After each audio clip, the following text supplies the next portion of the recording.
Mengenai COVID-19 ini Remi, terkait dampak sosial terhadap masyarakat ini, virus corona, bagaimana menurut dari kacamata Remi terkait COVID ini di masyarakat?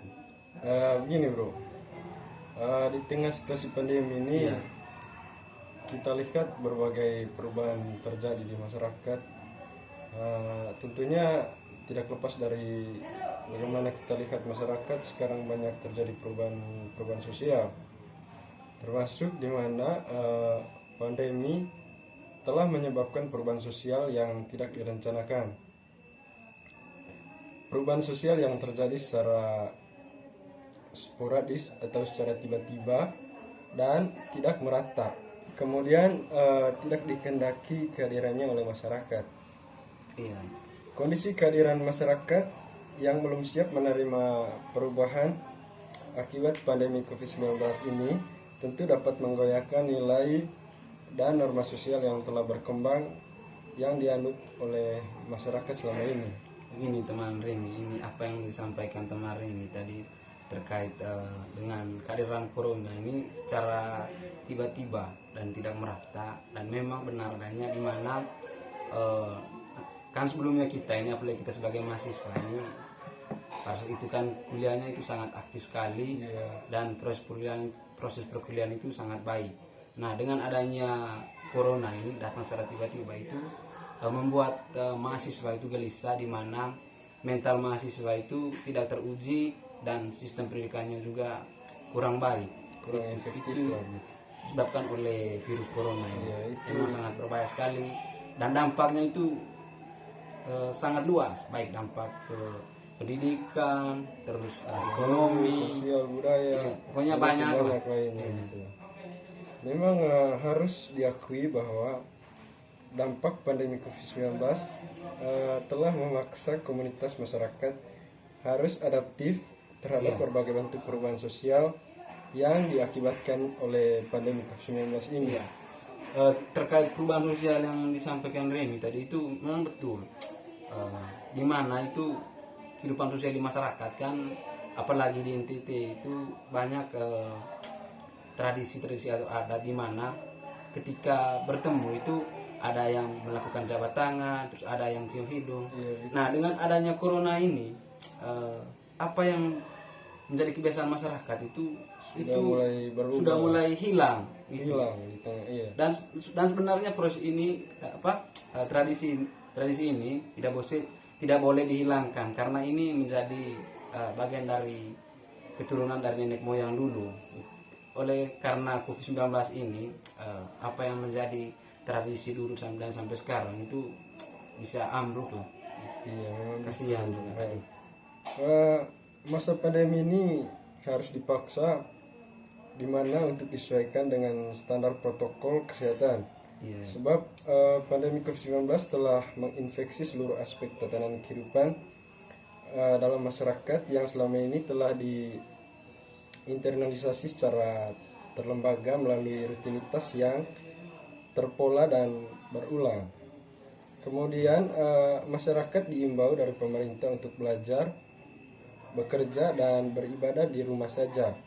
Awal kemunculan virus ini di Indonesia, begitu pula dengan pola kebiasaan masyarakat yang senang berkumpul dan bersalaman dituntut untuk terbiasa melakukan pembatasan sosial. Seperti yang telah dijelaskan tadi bahwa di NTT kebudayaan di NTT mulai berubah akibat dari pandemi COVID-19 ini. Kemudian dalam perilaku kebiasaan masyarakat di masa pandemi kemudian diatur dan ditransformasikan melalui pola interaksi secara virtual, di mana kondisi ini mempertegas bahwa teknologi menjadi penting sebagai perantara interaksi sosial di era pandemi saat ini. Normal baru menekankan masyarakat pada perubahan perilaku untuk tetap menjalankan aktivitas secara normal. Kemudian namun tetap merujuk pada protokol kesehatan yang kemudian harus dibiasakan. Meskipun begitu, penerapan normal baru yang nantinya tidak akan berjalan dengan maksimal apabila tidak disertai dengan kedisiplinan tinggi oleh masyarakat. Sebab kita lihat pandemi COVID-19 ini telah memaksa kita untuk adaptif terhadap segala bentuk perubahan.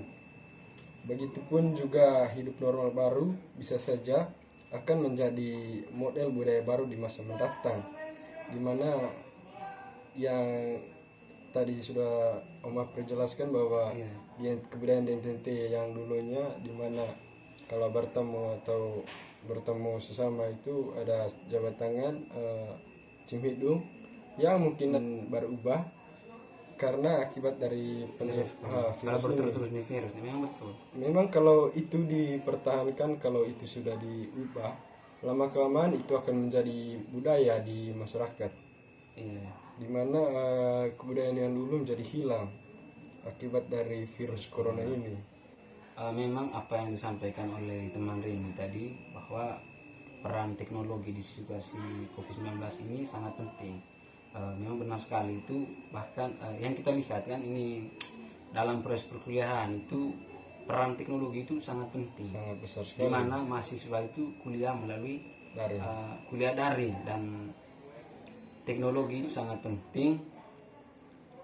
Bahkan teknologi itu digunakan oleh para pembisnis juga, karena untuk melakukan bertatap muka itu tidak boleh, karena coronavirus ini tidak boleh bertatap muka.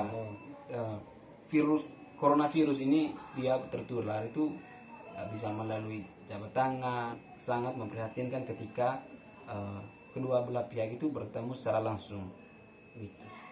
Ya, memang gitu tadi, bahwa teknologi ini pengaruhnya di tengah pandemi ini sangat manfaatnya sangat kita rasakan, di mana ini mempermudah kita dalam berinteraksi. Sekarang kita dipermudahkan dengan adanya kecanggihan dari teknologi ini, kemudian kita manfaatkan di tengah situasi pandemi ini, yang dimana kita tidak diperbolehkan untuk bertemu atau bertatap muka atau berkumpul berkerumun gitu.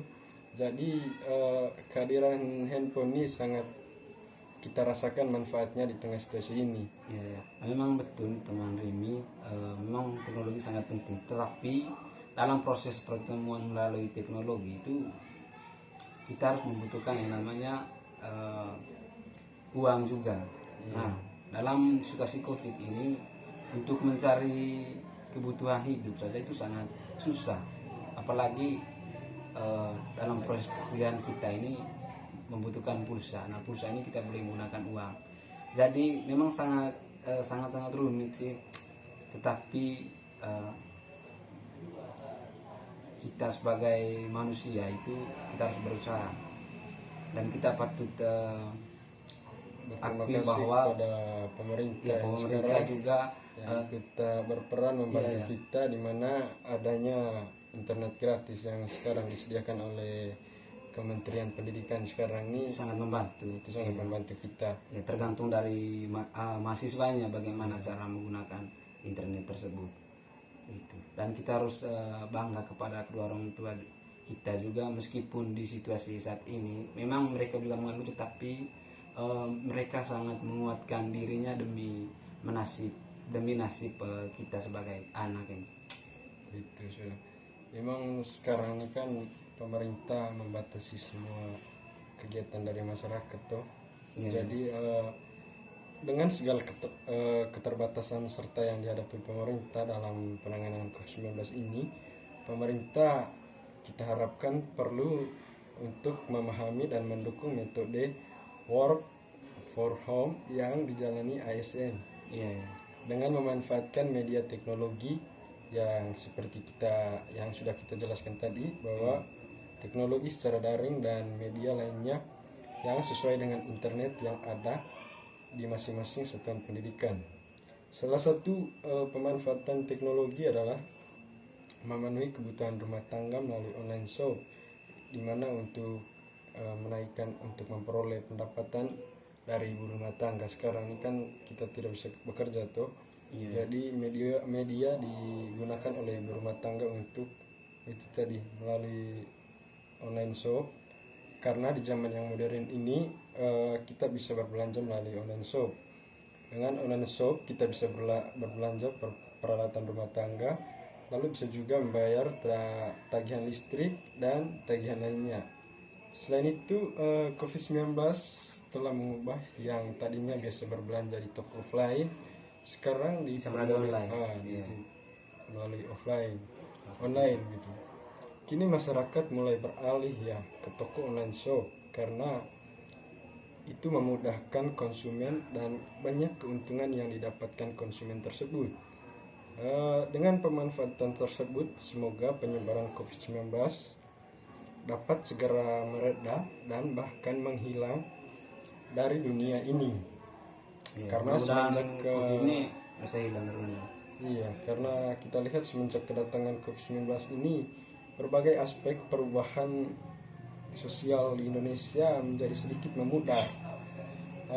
Namun meskipun sedikit memudarnya perubahan sosial dikarenakan peraturan pemerintah, semoga terwujudlah apa yang kita harapkan bersama. Amin. Mudah-mudahan.